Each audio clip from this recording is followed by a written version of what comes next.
आज जो मैं आपको सुना रहा हूँ कहानी, शायद सुनने के बाद आपकी आंखों में आ जाएगा पानी। ये कहानी लगन, समर्पण, निष्ठा और साथ की है। ये कहानी जितनी मेरी है उतनी ही आपकी है। इस कहानी का जो मुख्य किरदार है वो हमारे आपके जीवन का आधार है। वो आपके लिए ज़्यादा, अपने लिए कम बनी है। हाँ जी, बिल्कुल सही समझ रहे हैं आप। वो हमारे आपकी पत्नी है। वो हमारी आपकी पत्नी है। कभी आपने सोचा कि वो आप एक के साथ रिश्ता जोड़ा था, लेकिन एक के साथ रिश्ता जोड़ने के लिए उसने घर, गली, आंगन, मोहल्ला, सखी, सहेली, माँ बाप, न जाने कितनों रिश्तों से अपना मुंह मोड़ा था। याद करिए, जब आपके साथ ब्याही थी और आपके घर आई थी तो बहू, भाभी, दुल्हन, न जाने कितने नामों के साथ बुलाई जाती थी। ये सुनकर के वो मन ही मन मुस्कुराए जाती थी। घर के सारे लोग उसी के भरोसे रहते थे। शायद इसीलिए अंग्रेजी में हम उसे हाउसवाइफ कहते थे। कुछ ही दिनों तक उसने दुल्हन होने का आनंद जिया। फिर झाड़ू, पोछा, बर्तन, चूल्हा, चौका, इन सब ने उसको जकड़ लिया। रोज हमारे लिए नाश्ते से लेकर खाने तक कुछ खास रखना, हमारी लंबी उम्र के लिए न जाने कितने उपवास रखना। कुछ महीनों बाद किलकारी गूंजी तो सारे ख्वाब सजे। वो मां बनी तो हम भी बाप बने। जैसे जैसे वो उम्र की सीढ़ियां चढ़ती गई, जैसे जैसे वो उम्र की सीढ़ियां चढ़ती गई, जवाबदारियां कुछ न कुछ रोज बढ़ती गईं। एक तरफ बच्चे पे नजर, दूसरी ओर मैं ऑफिस के लिए लेट न हो जाऊं इस बात का डर। सब कुछ बराबर हो, कुछ रह न जाए, और इस बात पर भी ध्यान कि गैस पर रखा हुआ दूध कहीं बह न जाए।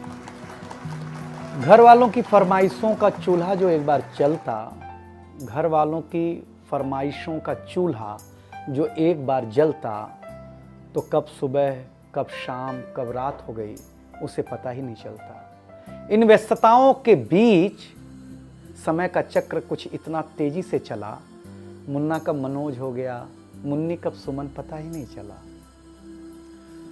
अब तक जो था प्यार, अब उसने अपना नाम बदल करके रख लिया था तकरार। बेटी को लेकर के कहना कि कुछ ज्यादा ही मन बढ़ा रखा है, तुम्हारे प्यार ने इसको सर पे चढ़ा रखा है।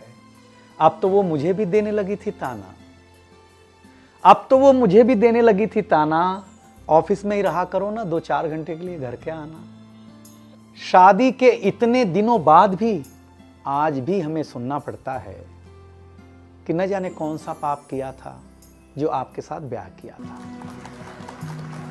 और ये तो रोज की थी कहानी। कितना जोर से कहना कि घर के सारे सदस्य सुन लें कि एक दिन बीमार होती हूं ना, तो एक दिन बीमार होने पर किसी को कोई देता नहीं है एक गिलास पानी, लेकिन जैसे ही उसे आपके तबीयत खराब होने का होता आभास, आकर के बैठ जाती थी आपके पास। याद तो होगा ना, वो मीठी बातों के साथ माथे पर विक्स लगाना और साथ में कान में यह भी कहना कि कल सुबह अगर अच्छा ना लगे तो फिर ऑफिस मत जाना। लेकिन एक दिन समय ऐसे मोड़ पर ले आता है जहां बदल जाता है जिंदगी का ताना बाना। थाली में रोटी रखते हुए उसका ये कहना कि बेटी जवान हो गई है, क्या अब लड़का भी मुझे ही ढूंढने होगा जाना।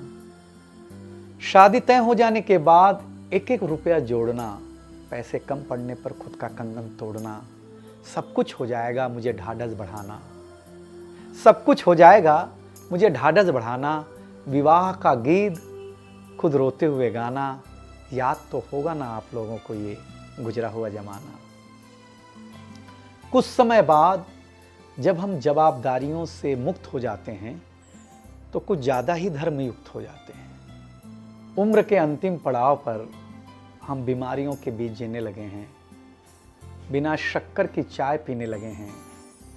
लेकिन सच ये है कि जब तक हमारी आपकी पत्नी साथ है, चाय मीठी हो न हो, तो इन जिंदगी में पूरी मिठास है। जबकि पत्नी के बारे में बहुत कम लिखा गया है, हर जगह माँ का ही गुणगान है। मैं मानता हूँ कि माँ महान है, लेकिन आपके जीवन में आपकी पत्नी का भी महत्वपूर्ण योगदान है। तो आपसे निवेदन इतना सा है कि आप अगर घर पर हों या घर पर जाएं, तो अपनी पत्नी का हाथ हाथ में रख करके संतोषानंद जी का लिखा हुआ एक गीत गाएं कि तू धार है नदिया की, मैं तेरा किनारा हूँ, तू मेरा सहारा है, मैं तेरा सहारा हूँ। आँखों में समंदर है, आशाओं का पानी है, जिंदगी कुछ भी नहीं, तेरी मेरी कहानी है।